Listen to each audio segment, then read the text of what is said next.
بسم اللہ الرحمن الرحیم۔ پچھلے ایپیسوڈ میں ہم نے یہ پڑھا تھا کہ اللہ اہل کتاب اور امت محمد صلی اللہ علیہ وآلہ وسلم دونوں کو یہ بات بار بار سمجھا رہے ہیں کہ ہر انسان کو موت آئے گی، ہر انسان نے اللہ کے سامنے کھڑے ہونا ہے اور ہر انسان کی اکاؤنٹیبلٹی ہوگی۔ کوئی بھی انسان موت سے بھاگ نہیں سکتا۔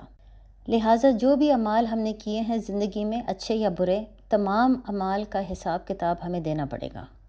یہ سوچنا کہ ہم امت محمد ہے لہٰذا ہم لازماً جنت میں جائیں گے، یا یہودی اور عیسائی کا یہ سوچنا کہ وہ لازماً جنت میں جائیں گے، یہ دونوں چیزیں غلط ہیں۔ اس کے علاوہ اللہ ہمیں بار بار یہ بھی سمجھا رہے تھے کہ آزمائشیں آئیں گی، کبھی کبھی اللہ دے کر آزمائے گا اور کبھی اللہ چھین کے آزمائے گا، لیکن ہر مسلمان کے لیے یہ سمجھنا بہت ضروری ہے کہ دونوں ہی امتحان ہیں۔ لہٰذا وہ ہم غلطی نہ کرے جو پچھلی امت نے کی، یہ سوچ کے کہ اگر اللہ ان کو دے رہا تو اللہ ان سے راضی ہے، اللہ ان سے خوش ہے۔ اللہ ہمیں بار بار خبردار کر رہے ہیں کہ ہمارے پاس جتنا بھی مال اور دولت اور میٹیریل ایسٹس ہوں گے، ہر چیز کا حساب قیامت کے دن ہوگا کہ اگر ہمارے پاس تھا تو ہم نے کس چیز کے لیے ان کو استعمال کیا۔ اب اسی بات کو کنٹینیو کرتے ہوئے اللہ آیت 190 اور 191 میں کہتے ہیں، بے شک آسمانوں اور زمین کی پیدائش اور رات اور دن کی باہم تبدیلی میں عقل مندوں کے لیے نشانیاں ہیں، جو کھڑے اور بیٹھے اور لیٹے ہر حال میں خدا کو یاد کرتے ہیں اور آسمان اور زمین کی پیدائش میں غور کرتے ہیں، اور پھر یہ کہتے ہیں، اے ہمارے پروردگار، آپ نے اس تمام کائنات کو بے مقصد پیدا نہیں کیا، آپ پاک ہیں، تو قیامت کے دن ہمیں دوزخ کے عذاب سے بچانا۔ اب جیسے میں نے آپ کو سورہ آل عمران سیریز کے پہلے ایپیسوڈ میں بات بتائی تھی کہ سورہ بقرہ زیادہ تر منافقین پہ فوکس کرتی ہے کہ ان کا ریاکشن، ان کا بیہیویئر کیسا ہوتا ہے، اور سورہ آل عمران زیادہ تر متقین پہ فوکس کر رہی ہے۔ یہاں پر آپ وہی چیز دیکھ سکتے ہیں کہ سورہ آل عمران کے شروع میں بھی اللہ بار بار ہمیں یہی بتا رہے تھے کہ ہر سچویشن میں متقین کس طریقے سے ریاکٹ کرتا ہے اور متقین کس قسم کی دعا مانگتا ہے، اور اب سورہ آل عمران کے آخر میں دوبارہ اللہ اسی چیز پہ فوکس کر رہے ہیں کہ متقین کا رویہ کس قسم کا ہوتا ہے۔ اور یہاں پر اللہ ہمیں یہ سمجھا رہے ہیں کہ جو اصل مسلمان ہیں، جو متقین ہیں، وہ ہمیشہ ہر چیز پہ غور و فکر کرتا ہے، وہ اس کائنات پہ، اللہ کی تمام مخلوقات پہ، ہر چیز پہ غور و فکر کرتا ہے اور ہمیشہ صحیح قسم کے سوال پوچھتا ہے، ریسرچ کرتا ہے، اصلیت جاننے کی کوشش کرتا ہے، اور اس کی اس عادات کی وجہ سے اس کو ہمیشہ ہدایت ملے گی اور وہ سیدھے راستے پہ ہی رہے گا۔ بلکہ اسے ہم یہ بھی سمجھ سکتے ہیں کہ اللہ نے کبھی بھی کسی مسلمان پہ یا کسی انسان پہ یہ ایکسپیکٹ نہیں کیا کہ جب وہ ایک ہی دفعہ قرآن کو پڑھے گا یا سنے گا تو فوراً اس کے دل میں ہدایت آ جائے گی، فوراً اس کے دل میں اللہ کی محبت آ جائے گی۔ بلکہ اللہ یہ ایکسپیکٹ کر رہے ہیں کہ جو عقل مند انسان ہے، جو غور و فکر بہت زیادہ کرتا ہے، وہ جیسے قرآن کے الفاظ سنے گا اس کے دل میں بہت سے سوال آئیں گے، تھوڑا سا شک بھی پیدا ہوگا۔ اور یہ تمام چیزیں اس لیے جائز ہیں کیونکہ قرآن میں بہت سی چیزیں بالغیب ہیں۔ جب ہم دیکھ نہیں سکتے فرشتوں کو، جہنم کو، جنت کو، اللہ کو، تو ان تمام چیزوں پر پورا یقین رکھنا بہت مشکل ہے۔ لہٰذا اللہ تو ایکسپیکٹ کر رہے ہیں کہ جو عقل مند انسان ہے وہ بہت زیادہ غور و فکر کرے گا، بہت سے سوال پوچھے گا اور اس کے دل میں شک ہوگا، لیکن وہ ایک کامیاب متقین تب ہوگا جب وہ اپنے ہر سوال کا جواب ڈھونڈنے کی کوشش کرتا ہے، جب وہ اپنے ہر شک کو ختم کرنے کے لیے مزید ریسرچ کرتا ہے۔ اگر اس کو شروع میں کئی سوالوں کا جواب نہیں ملتا تو وہ بہت آسانی سے اس بات کو چھوڑتا نہیں ہے، وہ مزید اس چیز کے بارے میں سوچتا ہے، اللہ کی کائنات کو آبزرو کرتا ہے، اور آخر کار اس کو ان تمام سوالوں کا جواب مل جاتا ہے۔ بلکہ یہی چیز اللہ آیت 191 میں سمجھا رہے ہیں کہ جو صحیح متقین ہیں وہ ہمیشہ غور و فکر کرے گا، چاہے وہ کھڑا ہوا ہے، بیٹھا ہوا ہے، لیٹا ہوا ہے، وہ ہر وقت، ہر پل اللہ کے بارے میں سوچ رہا ہے، اللہ کی کائنات کو اسٹڈی کرنے کی کوشش کر رہا ہے اور اپنے سوالوں کے جواب ڈھونڈ رہا ہے۔ مثلاً یہ ایک ایسا انسان ہے جو دن اور رات کو دیکھ کے بھی بہت سے سوال پوچھے گا کہ اگر اللہ نے دن ہمارے فائدے کے لیے بنایا ہے تاکہ ہم لوگوں سے ملاقات کر سکیں، گھوم پھر سکیں، اللہ کی رزق تلاش کر سکیں، اور رات ہمارے لیے اس لیے بنایا ہے تاکہ ہم آرام کر سکیں، تو یہ تمام چیز جو اللہ نے انسانوں کے لیے بنائی ہے، اس کے بدلے میں اللہ کے انسان سے کچھ بھی نہیں مانگے گا۔ اللہ نے پوری کائنات کو اگر اس طریقے سے بنایا ہے کہ انسان کو دن اور رات دونوں چیزیں ملیں، تو پھر کچھ نہ کچھ تو اللہ انسان سے مانگے گا، یعنی پھر ہماری زندگی کا کوئی نہ کوئی تو مقصد ہوگا۔ بلکہ وہ جب مزید غور و فکر کرے گا تو وہ یہ بھی سمجھ آئے گا کہ دن اور رات بالکل ایسا ہی ہے جیسے ہماری زندگی میں آسانی اور پھر مشکلات آتی ہیں، یعنی رات جس میں بہت زیادہ خاموشی ہے، اندھیرا ہے، نظر نہیں آ رہا، بہت زیادہ کلیئرٹی نہیں ہے کہ کہاں پر جانا ہے، کون سا راستہ اختیار کرنا ہے، کیونکہ آپ کو کچھ نظر نہیں آ رہا۔ رات بالکل مشکلات کی طرح ہے، کیونکہ مشکل ٹائم پہ بھی انسان کو کوئی کلیئرٹی نہیں ملتی، وہ کنفیوزڈ ہوتا ہے، شک میں ہوتا ہے، ڈرا ہوا رہتا ہے، اس کو یہ نہیں سمجھ آتی کہ وہ کیا فیصلہ لے۔ لیکن جیسے ہم یہ جانتے ہیں کہ رات ہمیشہ کے لیے نہیں ہوتی، عن قریب روشنی آئے گی، اسی طرح روشنی یا دن اللہ کے نور کی طرح ہے۔ لہٰذا جیسے رات ختم ہو جائے گی اور آخر کار دن بھی آئے گا، روشنی آئے گی، اسی طرح ہر مشکل وقت کے بعد آسانی آئے گی، اللہ کی مدد آئے گی، اللہ کی رحمت، اللہ کی ہدایت لازماً آئے گی۔ اس وقت انسان کے اندر کانفیڈنس بھی آ جاتا ہے، اس کو کلیئرٹی بھی آتی ہے، اس کو سمجھ آ جاتی ہے کہ اس نے کیا فیصلہ لینا ہے اور کیا نہیں لینا۔ اللہ اس کے لیے بہت سے راستے بھی کھول دیتا ہے، اور پھر اچانک اس کی زندگی میں آسانی آتی ہے۔ اس وقت وہی انسان جو پہلے گھبرایا ہوا تھا، رو رہا تھا، اس کے دل میں بہت زیادہ شک تھا، وہ اچانک اس کے اندر کانفیڈنس واپس آ جاتا ہے، وہ اللہ سے محبت کرتا ہے، اللہ کی راہ میں دوبارہ جہاد کرتا ہے، اس کی امید بڑھ جاتی ہے کہ اللہ کی رحمت آئے گی۔ لیکن جیسے رات ہمیشہ کے لیے نہیں ہو سکتا، دن بھی ہمیشہ کے لیے نہیں ہو سکتا، کچھ عرصے کے بعد رات آنا لازم ہے۔ اسی طرح جو مسلمان بہت زیادہ غور و فکر کرے گا، وہ سمجھ لے گا کہ جو اس وقت آسانی آئی ہے، اس کے بعد ایک اور مشکل آنے والی ہے، کیونکہ زندگی مشقت ہے۔ لہٰذا صرف وہ انسان جو بہت زیادہ غور و فکر کرتا ہے، وہ سمجھ لے گا کہ دن اور رات بھی اللہ کی نشانیوں میں سے ہیں، جس میں اللہ ہمیں سمجھا رہے ہیں کہ ہر مشکل کے بعد آسانی ہے۔ لیکن ظاہر ہے جو انسان بہت زیادہ ڈسٹریکٹ ہو جاتا ہے میوزک کی وجہ سے، موویز کی وجہ سے، دوستیں اور سوشلائز کرنے کی وجہ سے، وہ پھر اس حد تک غور و فکر نہیں کر سکتا۔ وہ پھر ہمیشہ اللہ کی کائنات، اللہ کی مخلوق کو آبزرو کرنا اور پھر اس سے نشانیاں اللہ کی ڈھونڈنا اس کے لیے ناممکن ہو جاتا ہے۔ اس کے علاوہ ہم یہ دیکھ سکتے ہیں کہ جیسے سورہ بقرہ کے آخر میں جو دعا تھی، اس میں اللہ مسلمانوں کو سکھا رہے تھے کہ ہم امت کے لیے دعا مانگے کہ اللہ اس امت کو ہدایت دے، ہمیں ہمت اور طاقت دے کہ ہم دشمن کا سامنا کر سکیں، کہ ہم اقامت دین کر سکیں اور امت ہونے کے ناطے ہم کامیاب ہو سکیں۔ اب اس کے جواب میں اللہ سورہ آل عمران کے آخر میں ہمیں یہ سمجھا رہے ہیں کہ وہ متقین جو غور و فکر بہت زیادہ کرتے ہیں، ان کو لازماً ہدایت بھی ملے گی اور ان کا ایمان مزید پختہ ہوگا۔ یہ وہ لوگ ہیں جو پھر اقامت دین آسانی سے کر لیں گے، کیونکہ یہ وہ لوگ ہیں جو بہت زیادہ غور و فکر کرتے ہیں، یہ دنیا کے محبت میں آ کے بہت آسانی سے ڈسٹریکٹ نہیں ہوتے، اور جتنا یہ سوچتے ہیں، جتنا ان کا ایمان مزید پختہ ہوتا ہے، اتنا ہی ان کے دل میں صرف اللہ کا خوف ہوتا ہے اور کسی اور کا نہیں۔ لہٰذا ایسے مسلمان پھر آسانی سے دشمن کا سامنا بھی کر لیتے ہیں، اور ان کی سب سے خوبصورت بات پھر یہ ہے کہ جب اللہ کا کوئی حکم آتا ہے تو وہ اللہ کو جواب میں یہی کہتے کہ ہم نے سنا اور ہم نے اطاعت کیا۔ پھر اللہ آیت 192 میں کہہ رہے ہیں، اے ہمارے رب، جسے آپ نے دوزخ میں داخل کر دیا، اسے آپ نے ضرور رسوا کر دیا، اور ظالموں کا کوئی مددگار نہیں ہے۔ اے ہمارے رب، بے شک ہم نے ایک ندا دینے والے کو ایمان کی ندا دیتے ہوئے سنا کہ اپنے رب پر ایمان لاؤ، تو ہم ایمان لے آئیں۔ بس ہمارے رب، تم ہمارے گناہ بخش دیں اور ہم سے ہماری برائیاں مٹا دیں، اور ہمیں نیک لوگوں کے گروہ میں موت عطا فرما۔ اے ہمارے رب، اور ہمیں وہ سب عطا فرما جس کا آپ نے اپنے رسولوں کے ذریعے ہم سے وعدہ فرمایا ہے، اور ہمیں قیامت کے دن رسوا نہ کرنا، بے شک آپ وعدہ خلافی نہیں کرتے۔ اب یہاں پر ہم یہ سوال پوچھ سکتے ہیں کہ ان آیتوں میں اور پچھلی آیت میں کیا کنیکشن ہے؟ اس سے پہلے اللہ متقین کے بارے میں بات کر رہے تھے جو بہت زیادہ غور و فکر کرتے ہیں، اٹھتے بیٹھتے لیٹتے ہمیشہ اللہ کی کائنات کو آبزرو کرتے ہیں اور بہت اچھے سوال پوچھتے ہیں، اور اس میں بلکہ غور و فکر بھی کرتے ہیں، ریسرچ کرتے ہیں۔ اور اب اچانک اللہ ہمیں وہ دعائیں بتا رہے ہیں جو ایک متقین کہتا ہے اپنی آخرت کے لیے۔ اس میں کنیکشن یہ ہے کہ جب ایک انسان بہت زیادہ غور و فکر کرے گا،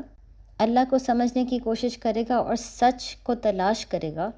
وہ آخر میں لازماً ایک چیز کو سمجھ جائے گا، اور وہ یہ ہے کہ اس کی زندگی کا ایک ہی مقصد ہے، اور وہ یہ ہے کہ اس خدا کے آگے جھک جانا اور اس خدا کی عبادت کرنا جس خدا نے پورے کائنات کو بنایا ہے۔ جب اس وقت اس کو یہ بات واقعی سمجھ آ جائے گی، تب وہ اللہ کی راہ میں جہاد کرنے کے لیے تیار ہو جائے گا۔ تب اس کے دل میں واقعی یقین ہوگا کہ قیامت کا دن آنا ہے، اللہ کے سامنے اس نے کھڑا ہونا ہے، جہنم ایک خوفناک آگ ہے جس سے اس نے اپنے آپ کو بچانا ہے، اور اللہ کی راہ میں جہاد کرنا ہے تاکہ اس کو جنت مل سکے۔ اب یہ بات کہنا اس لیے بہت اہم ہے کیونکہ عموماً بہت سے مسلمان یہ کہتے ہیں کہ ان کے دل میں یقین ہے، ان کو اس چیز کا یقین ہے کہ قیامت کا دن آئے گا اور وہ اللہ کے سامنے کھڑے ہوں گے، لیکن جہاں پر بہت سے مسلمان اس قسم کی بات کرتے ہیں ان کے رویے سے یہ یقین لگتا نہیں ہے، یعنی وہ بہت آسانی سے 5 وقت کی نماز چھوڑ دیں گے، بہت زیادہ گھبراتے ہیں اللہ کی راہ میں جہاد کرنا، سوسائٹی اور دنیا سے زیادہ محبت کرتے ہیں اور اللہ سے کم، یعنی آپ ان کے رویے میں کانٹرڈکشن دیکھ سکتے ہیں کہ وہ کہہ رہے کچھ ہیں لیکن کر رہے کچھ اور ہیں۔ تو یہاں پر اللہ ہمیں یہ سمجھا رہے ہیں کہ جو واقعی متقین ہے، جو بہت زیادہ غور و فکر کرے گا اور حکمت اس کے اندر آ جائے گی، تبھی اس میں یقین ہوگا کہ اللہ ہے، قیامت کا دن آئے گا اور میں نے اللہ کے سامنے کھڑا ہونا ہے، تبھی اس کے لیے 5 وقت کی نماز پڑھنا، اللہ کی راہ میں جہاد کرنا، کسی اور سے نہیں ڈرنا سوائے اللہ کے، تبھی یہ تمام چیزیں اس کے لیے آسان ہو جائیں گے۔ لیکن اس لیول کا جہاد یا اس لیول کا ایمان اور یقین تبھی آتا ہے جب انسان بہت زیادہ غور و فکر کرتا ہے، اس سے پہلے یہ چیزیں نہیں آ سکتی۔ یعنی وہ لوگ جو بچپن سے اپنے ماں باپ سے اسلام کے بارے میں سن رہے ہیں اور ان کو لگتا ہے کہ ان کے دل میں اب یقین آ گیا ہے کیونکہ انہوں نے بہت زیادہ اس قسم کی باتیں بچپن سے سنی ہیں، اس سے یقین نہیں آتا۔ یقین آتا ہے جب انسان سوال پوچھتا ہے، جب اس کے دل میں شک ہوتا ہے، جب وہ مزید ریسرچ کرتا ہے اپنے سوالوں کا جواب ڈھونڈنے کے لیے۔ اب یہاں پر آپ ایک اور بہت پیارا کنیکشن دیکھ سکتے ہیں سورہ بقرہ، سورہ آل عمران میں، کہ جہاں پر سورہ بقرہ کے آخر میں جو دعائیں تھیں اس میں اللہ امت کو سکھا رہے تھے کہ ہم نے اس دنیا میں رہ کر کامیاب کیسے ہونا ہے، یعنی ہم ہمت اور طاقت کی دعا مانگ رہے تھے تاکہ ہم اقامت دین کر سکیں۔ اب جو دعائیں سورہ آل عمران کے آخر میں آ رہی ہیں اس میں اللہ امت کو یہ بات سکھا رہے ہیں کہ ہم نے آخرت میں کامیاب کیسے ہونا ہے، یعنی ہم نے آخرت کے لیے کس قسم کی دعائیں مانگنی ہیں تاکہ ہمارے تمام گناہ معاف ہو سکیں اور ہم سب جنت میں جا سکیں۔ اس کے بعد اللہ آیت 195 میں کہتے ہیں، تو پھر ان کے رب نے ان کی دعا قبول فرما لی کہ میں تم میں سے عمل کرنے والوں کے عمل کو ضائع نہیں کروں گا، وہ مرد ہو یا عورت، تم آپس میں ایک ہی ہو، بس جنہوں نے ہجرت کی اور اپنے گھروں سے نکالے گئے اور میری راہ میں انہیں ستایا گیا اور انہوں نے جہاد کیا اور قتل کر دیے گئے، تو میں ضرور ان کے سب گناہ ان سے مٹا دوں گا اور ضرور انہیں ایسے باغات میں داخل کر دوں گا جن کے نیچے نہریں جاری ہیں۔ یہ اللہ کی بارگاہ سے اجر ہے اور اللہ ہی کے پاس اچھا ثواب ہے۔ اب اگر آپ کو یاد ہو سورہ بقرہ میں اللہ لوگوں سے یہی کہہ رہے تھے کہ خدا تو ہمیشہ ہر انسان کی مدد کر رہا ہے، خدا تو ہمیشہ ہر انسان کو اس کی دعا کے مطابق جواب دے رہا ہے، لیکن پھر ہر انسان کے اوپر فرض ہے کہ وہ بھی اللہ کو جواب دے، وہ بھی اس چیز کو سمجھ لیں کہ اللہ بھی اس سے کئی چیزیں مانگ رہا ہے اور اللہ کو جواب دینا بھی بہت ضروری ہے۔ بلکہ یہ میں نے آپ کو خود بھی سمجھایا تھا کہ اللہ کیونکہ ہر انسان کو جواب پہلے سے دے رہے ہوتے ہیں، اسی لیے اللہ الرحمن ہے، یعنی اللہ کافر اور مسلمان دونوں کو رزق بھی دیتا ہے، اسلام کو سمجھنے کی اپرچونٹیز بھی دیتا ہے، اچھے اور برے دن دونوں دیتا ہے۔ یہ اللہ کی رحمت ہے اور اس کی وجہ سے اللہ الرحمن ہے۔ لیکن وہ مسلمان جو اللہ کو بھی جواب دیتے ہیں، یعنی جو چیزیں اللہ ان سے مانگ رہے ہیں وہ اللہ کو جواب دیتے ہیں، اللہ کی عبادت کرنا شروع کرتے ہیں، اللہ کی راہ میں جہاد کرتے ہیں، اللہ پھر ان کے لیے الرحمن ہونے کے ساتھ ساتھ الرحیم بھی ہو جاتا ہے، یعنی پھر اللہ ان کو اپنی خاص رحمت کے لیے سلیکٹ کرتا ہے۔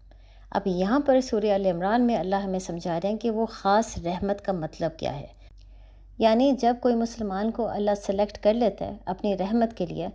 تو پھر اس سے کیا مراد ہے؟ تو یہاں پر اللہ ہمیں یہ بتا رہے ہیں کہ اس سے مراد یہ ہے کہ اس مسلمان کی زندگی میں برکت ہوگی، اس کے جتنے بھی امتحان ہیں اور پریشانیاں ہیں، اس امتحان اور پریشانیوں کے ذریعے اللہ اس کے تمام گناہ معاف کر دے گا اور وہ لازماً جنت میں جائے گا۔ یعنی قیامت کے دن اس کے ساتھ انصاف ہوگا، جتنا بھی اس نے اللہ کی راہ میں جہاد کیا، جتنے بھی اس نے مشکل وقت دیکھے صرف اللہ کی محبت کی وجہ سے، ان تمام چیزوں کا اس کو اجر ملے گا۔ اللہ جانتے ہیں کہ کتنے مسلمانوں کو ستایا گیا ہے صرف اس لیے کیونکہ وہ اللہ کی عبادت کرنا چاہتے ہیں، کتنے مسلمانوں کو زبردستی اپنے گھر چھوڑنا پڑا، کتنے مسلمانوں نے اپنی زندگی دے دی، قتل ہو گئے، صرف اس لیے کیونکہ وہ اللہ کی راہ میں جہاد کر رہے تھے، وہ سچ کے لیے لڑ رہے تھے، لہٰذا اللہ ان تمام لوگوں کو اجر دے گا۔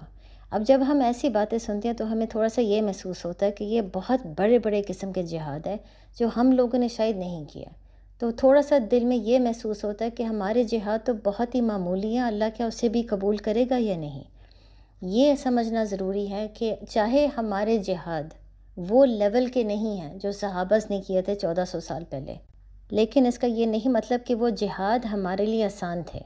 چاہے وہ صحابہ کے کمپیریزن میں وہ جہاد بہت معمولی ہیں، لیکن کیونکہ ہمارا ایمان صحابہ جیسا نہیں ہے، ہمارے لیے وہ معمولی سا جہاد بھی بہت مشکل ہے، اور اللہ اس چیز کو جانتے ہیں۔ لہٰذا چاہے آپ کا جہاد صحابہ کے کمپیریزن میں بہت ہی معمولی ہو، کیونکہ آپ کے لیے وہ کرنا مشکل تھا، آپ کے لیے اپنے ڈر اور خوف کو اوورکم کرنا مشکل تھا، اللہ کی راہ میں آواز اٹھانا، جہاد کرنا، یہ تمام چیزیں مشکل تھیں۔ اللہ انشاءاللہ ان تمام چیزوں کو قبول کرے گا، اور جتنی آپ نے مشکل برداشت کی، جتنی دفعہ آپ رات کو روئے اور پریشان ہوئے، اللہ ان کے ذریعے آپ کے تمام گناہ بھی معاف کرے گا۔ لہٰذا اپنے جہاد کو دوسروں کے ساتھ کمپیئر نہ کریں، یہ جان لے کہ اگر وہ آپ کے لیے مشکل ہے تو اللہ جانتے ہیں، اور اللہ اس مشکل کی وجہ سے آپ کو ضرور اجر دے گا۔ پھر آیت 196 میں اللہ کہتے ہیں، اے مخاطب، کافروں کا شہر میں چلنا پھرنا ہرگز تمہیں دھوکہ نہ دے، تھوڑا سا ان کو فائدہ ہے، لیکن پھر آخر میں تو ان کا ٹھکانہ دوزخ ہے، اور وہ بہت بری جگہ ہے۔ لیکن وہ لوگ جو اپنے رب سے ڈرتے ہیں، ان کے لیے جنتیں ہیں جن کے نیچے نہریں بہہ رہی ہیں، وہ ہمیشہ ان میں رہیں گے۔ یہ اللہ کی طرف سے مہمان نوازی کا سامان ہے، اور جو اللہ کے پاس ہے وہ نیکیوں کے لیے بہترین چیز ہے۔ لہٰذا یہاں پر صورت ختم ہونے سے پہلے اللہ دوبارہ وہی بات دہرا رہے ہیں کہ مسلمان جب کافروں کو دیکھتے ہیں جن کے پاس بہت زیادہ مال اور دولت ہے، اور وہ اس مال اور دولت کو استعمال کرتے ہوئے لوگوں پر ظلم اور زیادتی کر رہے ہیں، وہ یہ نہ سوچے کہ اللہ ان سے راضی ہے اور اللہ ان سے خوش ہے۔ وہ یہ چیز دیکھے کنفیوز نہ ہو جائے اور اپنے دل میں اللہ کے بارے میں کسی قسم کا شک نہ ڈالے۔ ان کو یہ یقین ہونا چاہیے کہ ان تمام کافروں کے لیے یہی دنیا جنت ہے، اس کے بعد جو اللہ نے ان کے لیے تیار کیا ہے وہ ایک بہت خوفناک آگ ہے جس میں وہ ہمیشہ رہیں گے۔ اللہ بے انصاف نہیں ہے، جو لوگ بہت ظلم اور زیادتی کرتے ہیں اللہ ان کو مزید دنیا میں دیتا ہے تاکہ وہ مزید دنیا سے محبت کرے اور کبھی بھی توبہ نہ کر سکے۔ اور پھر اللہ آیت 199 اور 200 میں کہتے ہیں، اور بے شک کچھ اہل کتاب ایسے ہیں جو اللہ پر اور جو تمہاری طرف نازل کیا گیا اس پر اور جو ان کی طرف نازل کیا گیا اس پر اس حال میں ایمان لاتے ہیں کہ ان کے دل اللہ کے حضور میں جھکے ہوئے ہیں، وہ اللہ کی آیتوں کے بدلے ذلیل قیمت نہیں لیتے۔ یہی وہ لوگ ہیں جن کا ثواب ان کے رب کے پاس ہے، اور اللہ جلد حساب کرنے والا ہے۔ اے ایمان والو، صبر کرو اور صبر میں دشمنوں سے آگے رہو، اور اسلامی سرحد کی نگہبانی کرو، اور اللہ سے ڈرتے رہو اس امید پر کہ تم کامیاب ہو جاؤ۔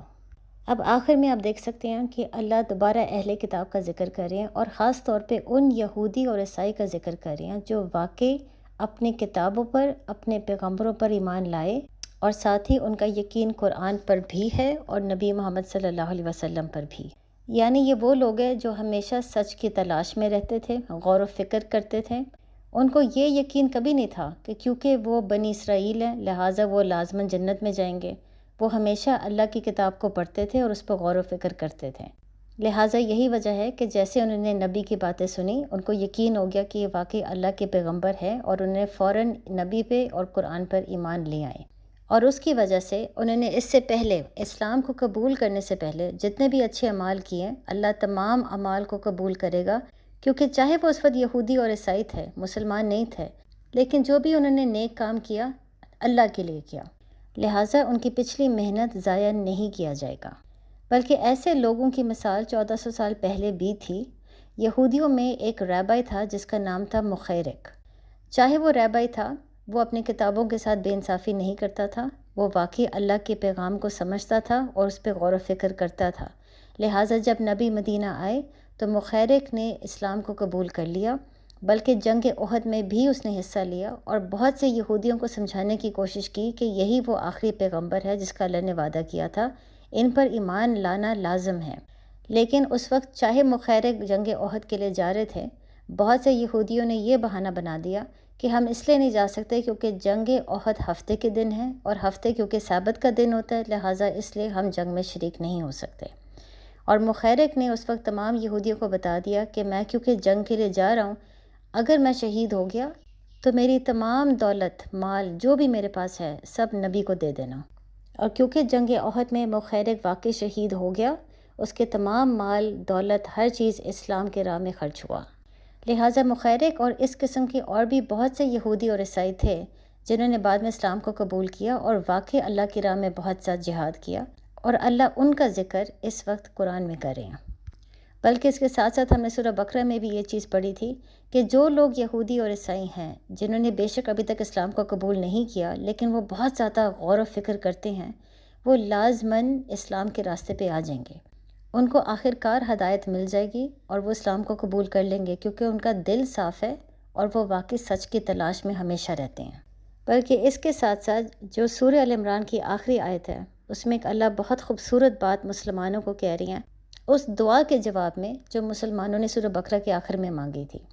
یعنی جب سورہ بقرہ کے آخر میں مسلمانوں نے یہ دعا مانگی کہ اللہ امت ہونے کے ناطے ہمیں اقامت دین کرنا سکھا دے، ہم آسانی سے دشمن کا سامنا کر سکیں، اور ہمارے اندر ہمت، طاقت اور برداشت اتنی ڈال دے کہ زندگی میں جو بھی مشکلات لکھی ہوئی ہیں ہم ان تمام چیزوں کا سامنا کر سکیں۔ اس کے جواب میں اللہ ہمیں بہت پیاری بات سورہ ال عمران کی آخری آیت میں بتا رہے ہیں، اور وہ یہ ہے کہ مسلمانوں کے لیے صبر کرنا بہت ضروری ہے۔ یعنی اللہ پہلے سے مسلمانوں کو خبردار کر رہے ہیں کہ مشکلات آئیں گے، اقامت دین کرنا، اللہ کی راہ میں جہاد کرنا آسان نہیں ہے، مشکلات آئیں گی۔ اس وقت مسلمان یاد کرے کہ صبر کرنا کتنا اہم ہے۔ اس وقت وہ شکایت نہ کرے، کنفیوز نہ ہو جائے، اس کے دل میں اللہ کے بارے میں کسی قسم کا شک نہ آ جائے، وہ نماز نہ چھوڑ دے، قرآن نہ چھوڑ دے اس غصے میں کہ میں اللہ کی راہ میں جہاد کر رہا تھا، اللہ نے میری زندگی اتنی مشکل کیوں بنا دیا۔ وہ پہلے سے تیار رہے کہ اگر وہ اجر کمانا چاہتا ہے تو وہ جان لے کہ اقامت دین کبھی بھی آسان نہیں ہوا، لیکن جتنا وہ غور و فکر کرے گا، جتنا وہ متقین کے راستے میں آگے بڑھنے کی کوشش کرے گا، اپنے ایمان کو مزید مضبوط کرے گا، صدقہ بار بار نکالے گا تاکہ اس کے دل میں دنیا کی محبت نہ ہو، اتنا ہی اس کے دل میں سکون آنا شروع ہو جائے گا، اتنا ہی اس کے لیے جہاد اللہ کی راہ میں کرنا آسان ہونا شروع ہو جائے گا۔ لہٰذا تمام چیزوں میں غور و فکر کرنا، صبر دکھانا، ہمت نہ ہارنا، یہ مسلمان کے لیے بہت ضروری ہے۔ بلکہ یہ پیغام ہم سب کے لیے اس لیے بہت اہم ہے کیونکہ ہم میں سے کئی لوگ ہمت ہار جاتے ہیں۔ جب ہمیں اپنی پسندیدہ چیز نہیں ملتی، جب مشکلات سامنے آتے ہیں تو ہم سب سے پہلے نماز چھوڑ دیتے ہیں، قرآن سے بھاگتے ہیں،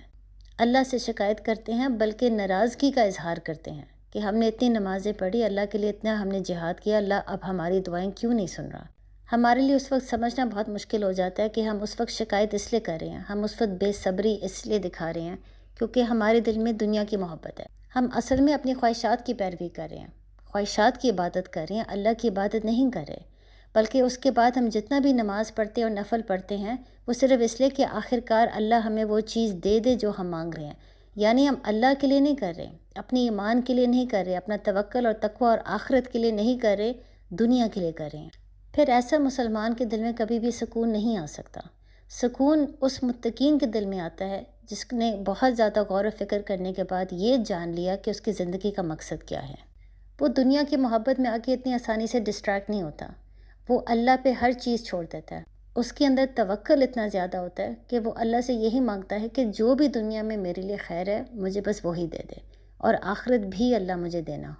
اب یہاں پر ہماری اسٹڈی سورہ ال عمران کی ختم ہوتی ہے۔ مجھے امید ہے کہ آپ کو اب سمجھ آ گیا ہوگا کہ سورہ بقرہ اور سورہ ال عمران کے بیچ میں کنیکشن کیا ہے، اور جو میں نے بات سورہ ال عمران کی سیریز کے پہلے ایپیسوڈ میں کہا تھا کہ حدیث میں ایسا کیوں لکھا ہوا ہے کہ سورہ بقرہ اور سورہ ال عمران دونوں ایک متقین کے لیے بادل کی صورت میں آئیں گے، یعنی اللہ نے صرف ایک صورت کا ذکر کیوں نہیں کیا۔ اب آپ سمجھ سکتے ہیں کہ یہ دونوں صورتیں ایک دوسرے کو کمپلیمنٹ کرتی ہیں۔ سٹوری کی شروعات سورہ بقرہ میں ہوتی ہیں اور وہی سٹوری کا ختم سورہ ال عمران میں ہوتا ہے۔ جو چیزیں اللہ سورہ بقرہ میں ہمیں سمجھا رہے ہیں وہی چیزیں اللہ مزید سورہ ال عمران میں سمجھا رہے ہیں، اور یہ دونوں جو صورتیں ہیں یہ قیامت کے دن ایک متقین کو فائدہ کیوں دیں گی؟ کیونکہ جس مسلمان نے واقعی سورہ بقرہ اور سورہ ال عمران کو دل سے سمجھ لیا اور اس پہ عمل کرنا شروع کر دیا، وہ واقعی اقامت دین کر سکے گا، وہ رسالت، توحید اور خلافت پہ کامیاب ہوگا، اور اس کے دل میں دنیا کی محبت نہیں ہوگی۔ وہ اللہ سے ڈرے گا بھی اور اللہ سے محبت کرنا بھی سیکھے گا، اور اس کو یہ بھی سمجھ آ جائے گی کہ دنیا میں خوف اور امید دونوں کا بیلنس کس طریقے سے رکھنا چاہیے۔ اللہ ہم سب کے لیے سورہ بقرہ اور سورہ ال عمران کو سمجھنا اور اپنی زندگی میں اس کو امپلیمنٹ کرنا آسان کر دیں۔ اللہ ہم سب کے لیے اقامت دین کرنا آسان کر دے۔ اللہ ہم سب مسلمانوں کو یہ سکھا دے کہ اسلام کے راستے میں جہاد کس طریقے سے کرنا ہے، اور ایک یونائٹڈ امت اللہ ہمیں بنائے جس میں ہم سب ایک دوسرے کا ساتھ دے رہے ہیں، بجائے اس کے کہ ہم ایک دوسرے سے نفرت کریں یا کمپٹیشن میں آ رہے ہیں یا جیلسی میں آ رہے ہیں۔ ہم سب ایک دوسرے کی مدد کریں اور ایک دوسرے سے محبت کریں تاکہ ہم ایک امت بن کے اس دنیا اور قیامت کے دن دونوں میں کامیاب ہو سکیں۔ السلام علیکم۔